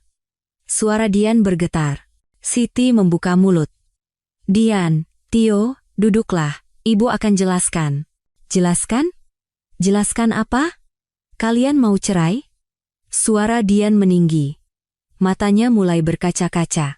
Dian, tenang, Tio mencoba menenangkan adiknya, tapi Dian tidak mendengarkan. Ibu, ayah, sebenarnya ada apa? Kenapa tiba-tiba cerai? Bukan tiba-tiba, kata Budi. Ayah sudah lama memikirkannya. Dengan ibumu sudah tidak bisa lagi. Tidak bisa apa? Kalian sudah hidup bersama 30 tahun. Teriak Dian. Siti mendekati putrinya. Dian, dengarkan ibu. Bu, kenapa begini? Kenapa semudah ini berakhir? Mudah? Apa ini terlihat mudah? Siti tersenyum getir. Ibu sudah menahannya selama 30 tahun. Tapi sekarang ibu sudah tidak tahan lagi. Apa maksudnya? Dian terisak. Tio menatap ayahnya. Ayah, apa yang terjadi? Tio, maafkan ayah. Ayah. Bertemu dengan orang lain. Mendengar perkataan Budi, kedua anaknya terkejut. Orang lain? Iya. Makanya ayah dan ibu memutuskan untuk bercerai. Tio tampak tidak percaya. Dian mendekati ayahnya. Ayah, benarkah? Ayah punya wanita lain? Iya. Bagaimana bisa, pada ibu? Dian menangis. Siti memeluk putrinya. Dian, tidak apa-apa. Ibu tidak apa-apa. Tidak apa-apa bagaimana? Keluarga yang sudah 30 tahun bersama hancur begini, Dian menangis di pelukan ibunya. Tio menatap tajam ayahnya. Ayah, bagaimana bisa melakukan ini pada ibu? Tio, Ayah juga berhak bahagia. Bahagia? Apa ini yang namanya bahagia? Meninggalkan keluarga? Suara Tio dingin. Budi tidak berani menatap mata putranya. Mas Agus menengahi. Anak-anak, tenanglah. Ini urusan orang dewasa. Paman, apa ini urusan orang dewasa? Keluarga kami hancur, teriak Dian. Ibu mertua menghela napas. Dian, Tio. Nenek juga sudah melarang. Tapi ayah kalian keras kepala. Nenek. Dian menatap neneknya. Lalu kembali menatap ayahnya. Ayah, benar-benar mau cerai? Iya. Dan menikah lagi dengan wanita itu? Dian, itu. Jawab. Suara Dian bergetar. Rencananya begitu. Mendengar jawaban ayahnya, Dian menggeleng. Aku tidak percaya. Aku benar-benar kecewa. Dian berbalik dan hendak pergi. Siti memegang lengannya. Dian, jangan pergi. Lepaskan, Bu. Aku sedang sangat marah, tidak tahu akan berbuat apa. Dengarkan ibu dulu. Siti mendudukkan putrinya. Dian terus menangis. Tio juga duduk di kursi. Kedua anak itu menatap orang tua mereka. Siti membuka mulut. Dian, Tio, ibu minta maaf. Ibu ingin menunjukkan yang terbaik untuk kalian, tapi jadinya begini. Siti tersenyum getir, tapi ibu juga sekarang ingin hidup, untuk diriku sendiri. Bu, tapi kita kan keluarga, isak Dian. Keluarga. Dian, ayahmu sudah memilih jalan lain, dan ibu juga sekarang ingin bebas. Mendengar perkataan ibunya, Dian terdiam. Tio bertanya pelan, Bu, ibu benar-benar tidak apa-apa? Iya, Tio. Ibu tidak apa-apa. Siti mengangguk. Ibu akan memulai hidup baru. Sendirian. Sendirian? Iya. Memang menakutkan, tapi juga membuatku bersemangat. Siti tersenyum. Ia serius. Dian menatap ibunya dan kembali menangis. Bu, aku masih belum bisa mengerti. Tidak apa-apa. Pelan-pelan saja. Tapi ibu tidak mau melihatmu hidup menderita lagi. Perkataan Dian membuat hati Siti terenyuh. Terima kasih, Dian. Tio juga berkata pelan, Bu, saya di pihak ibu. Tio, ayah, saya kecewa. Tio menatap ayahnya. Budi menunduk. Ruang tengah kembali sunyi. Surat cerai itu masih tergeletak di atas meja. Akhir dari 30 tahun. Dan awal yang baru. Siti menatap anak-anaknya dan berpikir. Sekarang dimulai. Seminggu setelah Lebaran, Siti kembali ke rumahnya. Atau lebih tepatnya, rumah yang bukan lagi miliknya sepenuhnya. Rumah yang akan segera dijual. Duduk di sofa ruang tengah, Siti tampak kosong. Rumah yang ditinggal suaminya terasa begitu sepi. Hanya suara detak jam dinding yang terdengar. Benar-benar sudah berakhir, gumam Siti. Saat menandatangani surat cerai, ia merasa tegar. Tapi sekarang, kenyataan itu terasa begitu nyata. Suaminya langsung mengemasi barang-barangnya sehari setelah cerai. Sangat cepat. Seolah-olah sudah lama dipersiapkan. Mungkin ia pergi ke tempat wanita itu. Siti menatap dinding yang kosong. Tempat di mana foto pernikahan mereka dulu tergantung. Entah suaminya yang membawanya atau membuangnya. Apa yang harus kulakukan sekarang? Siti melamun. Wanita yang telah menjadi ibu rumah tangga selama lebih dari 30 tahun, sekarang harus hidup sendiri. Beberapa hari lalu ia merasa tegar, tapi begitu sendirian, rasa takut menyergap. Ia harus mencari pekerjaan, mencari rumah baru. Setelah pembagian harta selesai, ia bisa mendapatkan rumah kecil dengan uang itu, tapi itu saja tidak cukup. Ia membuka kulkas. Kosong. Harusnya ia berbelanja, tapi tidak ada tenaga. Ia hanya duduk di sofa, menatap langit-langit dengan hampa. Entah berapa lama waktu berlalu. Terdengar suara pintu depan terbuka. Ibu. Itu suara putrinya, Dian. Siti menoleh. Dian, kau datang? Ibu, kenapa duduk di sini saja? Dian masuk membawa kantong besar. Sepertinya ia habis berbelanja. Aku belanja sedikit. Kulkas ibu kosong. Terima kasih. Siti tersenyum lemah. Dian duduk di samping ibunya. Wajah ibu pucat. Sudah makan? Belum. Aduh, Bu. Tidak boleh begitu. Dian pergi ke dapur dan mulai menyiapkan makanan. Siti menatapnya dan matanya terasa panas. Anak yang harusnya kurus, sekarang malah mengurusku. Tak lama kemudian, Dian membawa makanan sederhana. Sup sayur dan nasi. Ayo, Bu, makan. Iya. Mereka duduk berhadapan dan makan. Dian terus menatap ibunya dengan cemas. Bu, benar-benar tidak apa-apa? Iya, tidak apa-apa. Bohong. Kelihatan dari wajah ibu. Perkataan Dian membuat Siti tersenyum. Kebohongannya terbongkar. Dian, jujur saja, ibu memang takut. Tentu saja.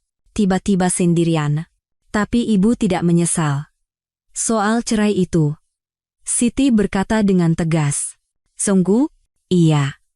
Hanya saja masa depan terasa tidak pasti. Siti meletakkan sendoknya. Harus cari kerja, cari rumah. Memulai lagi di usia 56 tahun tidak mudah. Bu, aku akan bantu. Tidak usah. Kau sudah sangat membantu. Siti memegang tangan putrinya. Dian, urus saja hidupmu. Ibu bisa urus diri sendiri. Ibu kuat. Siti memaksakan senyum. Tapi senyum itu tampak sedih. Dian ragu sejenak, lalu membuka mulut. Bu, aku masih tidak mengerti. Kenapa ibu begitu mudah? Bukan mudah, tapi kenapa ibu tidak marah pada ayah dan langsung menerimanya? Suara Dian dipenuhi rasa penasaran. Siti menghela napas. Dian, ibu sudah tidak punya tenaga untuk marah. Selama 30 tahun ibu menahannya, sekarang sudah tidak ada lagi sisa energi untuk bertengkar. Siti menatap keluar jendela. Dan jujur saja, ibu merasa sedikit lega. Lega? Iya. Tidak perlu lagi melihat wajah ayahmu, tidak perlu lagi mendengar omongan nenekmu, tidak perlu lagi menderita di dapur setiap lebaran. Siti tersenyum getir. Memang menakutkan dan tidak pasti, tapi di saat yang sama, aku merasa bebas. Melihat ibunya, Dian berkaca-kaca. Bu, aku tidak tahu. Aku tidak tahu ibu begitu menderita.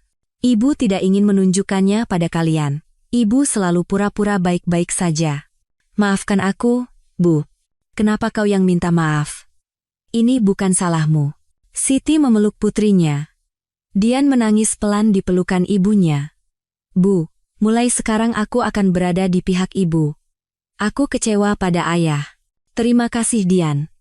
Mereka berpelukan beberapa saat. Setelah selesai makan, Dian mencuci piring. Siti duduk di ruang tengah, menyalakan televisi, tapi isinya tidak masuk ke kepalanya. Bu, aku harus pergi sekarang. Ada urusan di kantor. Iya, haci-haci. Bu, besok aku datang lagi. Tidak usah sering-sering. Kau kan sibuk. Ibu lebih penting. Dian memeluk ibunya erat. Bu, kalau ada apa-apa, telepon aku, ya. Iya. Setelah Dian pergi, rumah kembali sepi. Siti sendirian lagi. Jam menunjukkan pukul 2 siang. Hari terasa sangat panjang. Siti berbaring di tempat tidur. Menatap langit-langit, ia berpikir. Apa keputusanku sudah benar? Ia tidak menyesal bercerai. Hidup lebih lama dengan suaminya tidak terbayangkan, tapi hidup sendiri juga tidak mudah. Terutama di malam hari, rasa sepi semakin terasa. Beberapa malam lalu ia bermimpi buruk. Mimpi tersesat. Tidak tahu harus kemana, hanya berputar-putar di tempat yang sama. Saat terbangun, seluruh tubuhnya basah oleh keringat. Apa aku tersesat? Siti merasa cemas. Tapi keesokan paginya, ia harus bangkit lagi. Mandi, berpakaian, makan. Ia harus bertahan hari demi hari. Selama seminggu, Siti melamar ke beberapa tempat. Kasir supermarket, pelayan restoran, petugas kebersihan. Tidak mudah karena usianya. Maaf, kami mencari yang lebih muda. Anda tidak punya pengalaman, ya? Maaf. Penolakan demi penolakan menumpuk. Siti semakin lelah. Suatu malam, Siti sedang makan mie instan sendirian. Di televisi ada sinetron, tapi ia tidak tahu ceritanya. Saat itu, telepon berdering. Adiknya, Mbak, ini aku. Iya, Dick. Mbak, tidak apa-apa? Ibu khawatir. Iya, tidak apa-apa. Bohong. Dari suaramu kedengaran tidak baik-baik saja. Adiknya sangat mengenalnya. Mbak, kalau sulit, pulang saja ke rumah ibu. Ibu juga kangen. Tidak usah, Dick. Aku bisa sendiri. Siti berusaha terdengar ceria, tapi adiknya tidak tertipu. Mbak, jangan semuanya dipikul sendiri, ada kami. Terima kasih. Tapi aku benar-benar tidak apa-apa. Setelah menutup telepon, Siti kembali menangis. Entah kenapa ia jadi sering menangis. Apa aku terlalu lemah? Siti memarahi dirinya sendiri. Bukan saatnya begini, harus bangkit. Tapi tubuhnya tidak mau menurut. Ia hanya duduk termangu di sofa. Malam semakin larut. Jam menunjukkan pukul 11. Siti berbaring di tempat tidur. Sisi sebelahnya kosong. Tempat yang selama 30 tahun diisi seseorang. Sekarang, tempat itu akan selamanya kosong. Siti memejamkan mata. Besok pagi, ia harus bangun lagi. Begitulah cara bertahan hari demi hari. Bertahan sedikit lagi, kata Siti pada dirinya sendiri, sedikit lagi. Sebulan berlalu. Budi Santoso duduk di kamar kosnya yang sempit, sedang menyeduh mie instan. Pria berusia 61 tahun yang menyeduh mie sendirian tampak menyedihkan. Ia menuangkan air panas dan menutup cangkirnya. Harus menunggu 3 menit. Budi menatap keluar jendela. Melalui jendela kecil, terlihat gedung-gedung abu-abu. Tempat ini sangat berbeda dengan apartemennya dulu. Kenapa jadi begini? Gumam Budi. Beberapa hari pertama setelah cerai terasa menyenangkan. Ia merasa bebas, menganggapnya sebagai awal yang baru. Bersama wanita itu, Meli yang berusia 35 tahun, ia memimpikan masa depan yang cerah, tapi kenyataan berbeda. Gosip menyebar di kantor. Gosip bahwa Budi selingkuh dengan rekan kerja junior dan bercerai. Tatapan rekan-rekannya menjadi dingin. Pak Budi, apa itu benar? Pak, harusnya Bapak mempertahankan keluarga. Terdengar bisikan-bisikan. Budi setiap kali pura-pura tidak mendengar, tapi hatinya berat. Dan seminggu yang lalu, ia dipanggil oleh atasannya. Pak Budi. Iya, Pak Direktur. Saya dengar gosip tentang Anda. Suara direktur itu dingin. Itu, maaf, Pak. Kita harus menjaga citra perusahaan. Promosi jabatan kali ini sepertinya sulit. Mendengar itu, Budi merasa kepalanya dipukul. Promosi jabatan.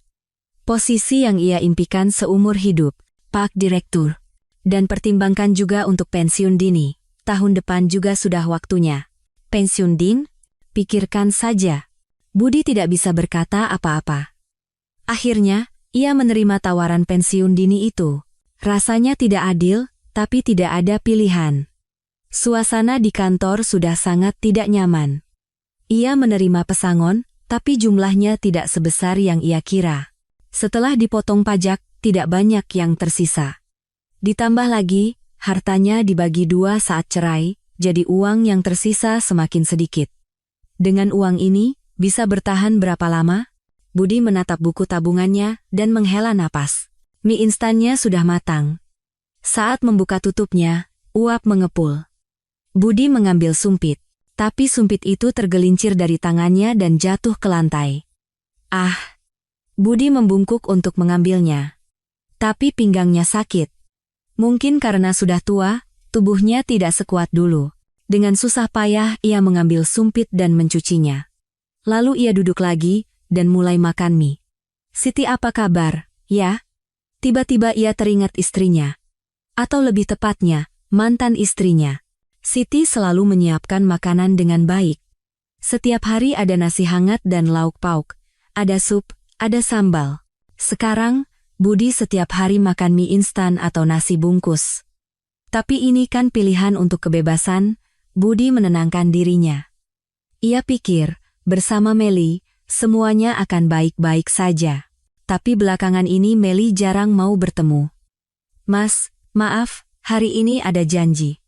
Mas, aku capek, lain kali saja. Alasannya semakin banyak. Awalnya Budi mencoba mengerti. Wanita muda, pasti sibuk. Tapi kemarin, terjadi hal yang mengejutkan. Ia menelepon Meli, tapi tidak diangkat, jadi ia mengirim pesan.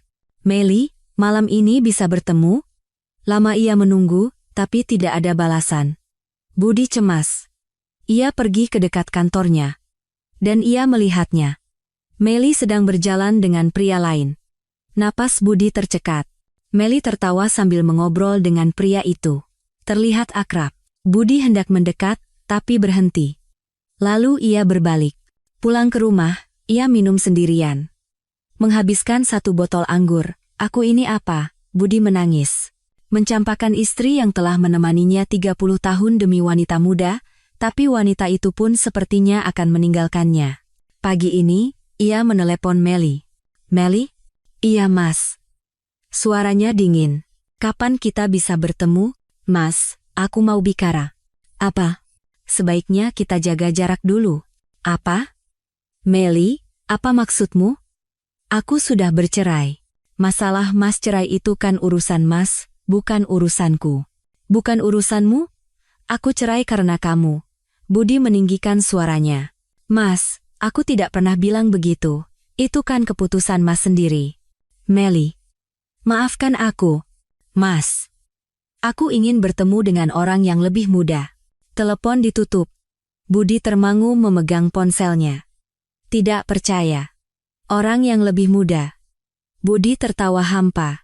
Setelah selesai makan mie, ia bangkit untuk mencuci mangkuk, tapi kepalanya pusing.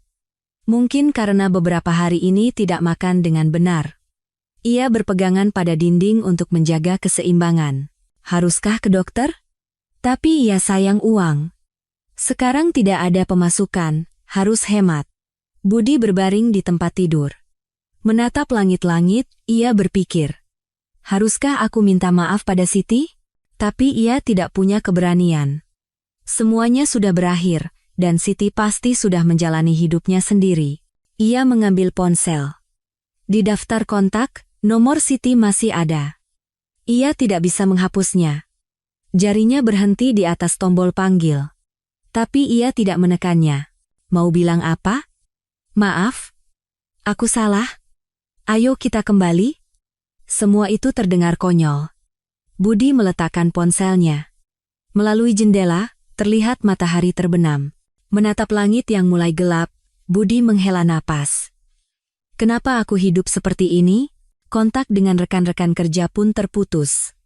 Setelah pensiun, tidak ada yang meneleponnya. Orang-orang yang seumur hidup bekerja bersamanya, sekarang menjadi orang asing. Menghubungi kakaknya, ia malu. Kakaknya pasti sangat kecewa padanya. Anak-anaknya juga tidak menghubunginya. Dian dan Tio pasti kecewa pada ayahnya. Semua orang meninggalkanku. Budi merasa kesepian. Malam semakin larut. Kamar kos itu terasa semakin sempit. Budi membuka kulkas. Masih ada sebotol anggur. Ia mengambilnya, membukanya, dan meminumnya. Tidak ada gelas, jadi ia minum langsung dari botol. Seteguk, 2 teguk, rasa mabuk mulai terasa. Apa salahku? Budi terus bertanya. Ia hanya ingin bahagia. Ingin memulai hidup baru dengan wanita muda. Tapi sekarang, tidak ada yang tersisa. Pekerjaan hilang, wanita pergi, keluarga hancur. Pria berusia 61 tahun yang minum sendirian di kamar kos sempit. Budi menatap cermin. Sosok di cermin tampak menyedihkan. Rambutnya sudah banyak uban, wajahnya penuh kerutan. Sorot matanya tidak bercahaya. Aku sudah tua. Budi baru sadar. Ia tidak muda lagi. Wanita 35 tahun tidak mungkin memilih pria 61 tahun. Ia hanya dibutakan oleh nafsunya. Ia teringat hari Lebaran. Hari di mana ia mengumumkan cerai di depan seluruh keluarga. Ia pikir Siti akan hancur, akan menangis dan memohon. Tapi Siti berbeda. Ia berkata, Alhamdulillah, baguslah. Dan tanpa ragu menandatangani surat cerai. Saat itu ia kaget, tapi sudah terlambat.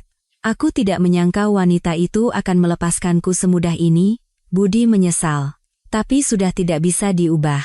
Setelah menghabiskan anggur, rasa sepi semakin menjadi. Minuman keras bukan mengurangi kesepian, tapi malah memperbesarnya.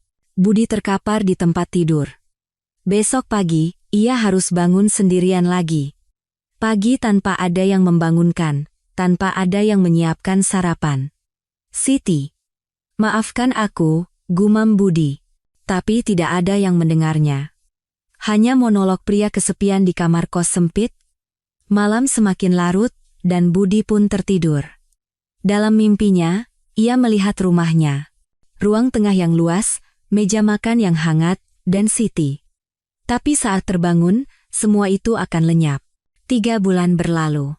Musim hujan berlalu, musim kemarau tiba. Pagi itu, sinar matahari hangat masuk melalui jendela. Siti terbangun pukul 6 pagi. Bukan karena alarm, tapi karena terbangun secara alami. Ia bangkit dari tempat tidur dan membuka jendela. Udara segar masuk. Meskipun hanya kamar kos kecil, ia sudah terbiasa. "Ini ruanganku," gumam Siti. Ia suka karena kamar kecil ini adalah miliknya sendiri. Ia mandi dan berganti pakaian. Seragam supermarket. 2 bulan lalu, ia mulai bekerja sebagai kasir di supermarket dekat rumah. Awalnya sulit. Pekerjaan pertama di usia 56 tahun, harus belajar menggunakan mesin kasir dan canggung melayani pelanggan. Tapi sekarang sudah terbiasa. Siti bisa menyapa pelanggan dengan senyum. "Selamat datang." "Terima kasih, silakan datang kembali." Sapaan sederhana, tapi Siti mengucapkannya dengan tulus. Pemilik supermarket juga orang yang baik. "Bu Siti, terima kasih atas kerja kerasnya." "Tidak, Pak. Saya senang. Pelanggan suka dengan Ibu, loh," katanya senyum ibu manis. Mendengar pujian itu, Siti tersipu, tapi hatinya senang. Gajinya tidak banyak. Sekitar 2 juta sebulan. Tapi Siti puas. Ia bangga bisa hidup dengan uang hasil jerih payahnya sendiri. Dengan uang pembagian harta, ia membeli kamar kos kecil ini, bisa saja menyewa, tapi Siti ingin punya rumah sendiri. Meskipun kecil, tidak apa-apa. Asal rumah sendiri, perabotan juga ia beli satu persatu. Barang bekas, tapi ia bersihkan dan tata dengan rapi. Sekarang rumahnya terasa nyaman dan hangat. Setelah sarapan sederhana, ia berangkat kerja. Jaraknya hanya 10 menit jalan kaki. "Bu Siti, sudah datang?" "Iya, Pak." "Selamat pagi. Pagi ini banyak barang baru datang. Tolong dirapikan." "Ya." "Baik, Pak." Siti bekerja dengan rajin. Menata sayuran, membuang yang layu, menempelkan label harga. Saat bekerja, para tetangga datang berbelanja. "Bu, sawi ini segar." "Iya, Bu. Baru datang pagi ini." "Segar sekali. Kalau begitu, saya mau ini." "Baik, Bu. Terima kasih." Mengobrol dengan pelanggan terasa menyenangkan. Dulu ia hanya di rumah, tidak punya kesempatan bicara dengan orang lain. Sekarang setiap hari ia bertemu orang baru. Saat jam makan siang, pemilik supermarket memanggilnya. "Bu Siti, ayo makan." "Iya, Pak." Ia makan bersama karyawan lain. Bekal yang disiapkan oleh pemilik supermarket.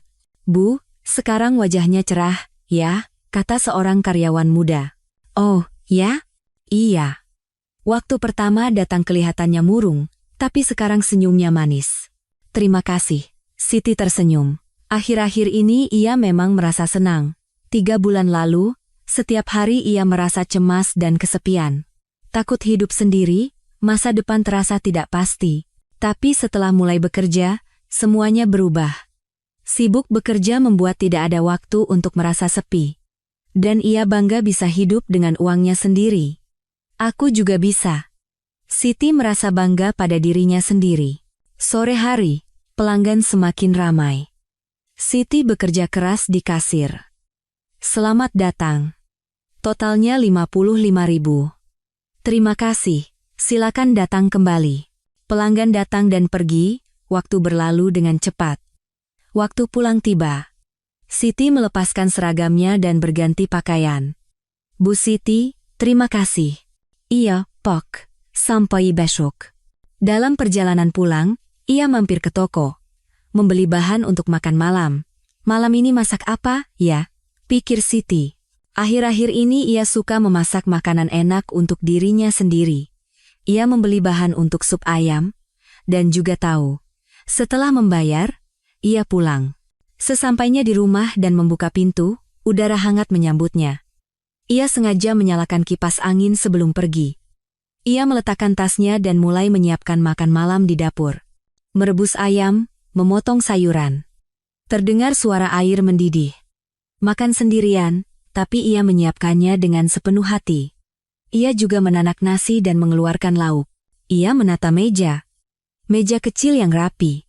Selamat makan. Siti menangkupkan tangan. Lalu ia mengangkat sendok. Sup ayam hangat masuk ke mulutnya. Enak sekali. Ia tidak menyangka masakan untuk dirinya sendiri bisa seenak ini. Dulu ia selalu memasak untuk suami dan keluarga mertuanya. Tidak pernah memasak apa yang ia inginkan, tapi sekarang berbeda. Memasak apa yang ia mau, membeli lauk yang ia suka, itulah kebahagiaan. Setelah selesai makan, ia mencuci piring. Lalu duduk di sofa dan menyalakan televisi, ada sinetron. Ia menonton dengan santai. Saat itu, telepon berdering. Putrinya, Dian. Ibu. Iya, Dian. Ibu lagi apa? Lagi nonton TV. Sudah makan? Sudah. Baru saja. Masak sup ayam. Sendirian? Iya. Dian terdiam sejenak. Lalu berkata, Bu, akhir pekan ini aku ke sana, ya, kita makan bareng. Tidak usah. Kau kan sibuk. Tidak apa-apa, aku mau ke sana, kangen ibu. Hati Siti terasa hangat. Baiklah, kalau begitu datanglah. Nanti ibu masakan yang enak. Iya, Bu. Aku sayang ibu. Ibu juga sayang kamu, Dian. Setelah menutup telepon, ia tersenyum. Senang karena putrinya akan datang. Putranya, Tio, juga sesekali menelepon. Meskipun sibuk, ia tetap khawatir pada ibunya. Untung ada anak-anak. Siti bersyukur. Malam semakin larut. Siti berganti piyama dan berbaring di tempat tidur. Menatap langit-langit, ia mengenang 3 bulan terakhir. Awalnya sangat sulit. Ia banyak menangis dan cemas. Tapi ia berhasil melewatinya. Menemukan pekerjaan, membeli rumah, dan memulai hidup baru. Tentu saja tidak sempurna. Kadang masih merasa sepi, kadang masih cemas akan masa depan. Tapi jauh lebih baik dari sebelumnya. Ia bebas, dan bisa hidup untuk dirinya sendiri. Aku sudah melakukannya dengan baik, Siti menenangkan dirinya. Saat itu, ia teringat suaminya. Budi, apa kabar sekarang? Ia dengar dari kerabat. Budi berhenti dari pekerjaannya, dan dicampakkan oleh wanita muda itu. Tinggal sendirian di kamar kos.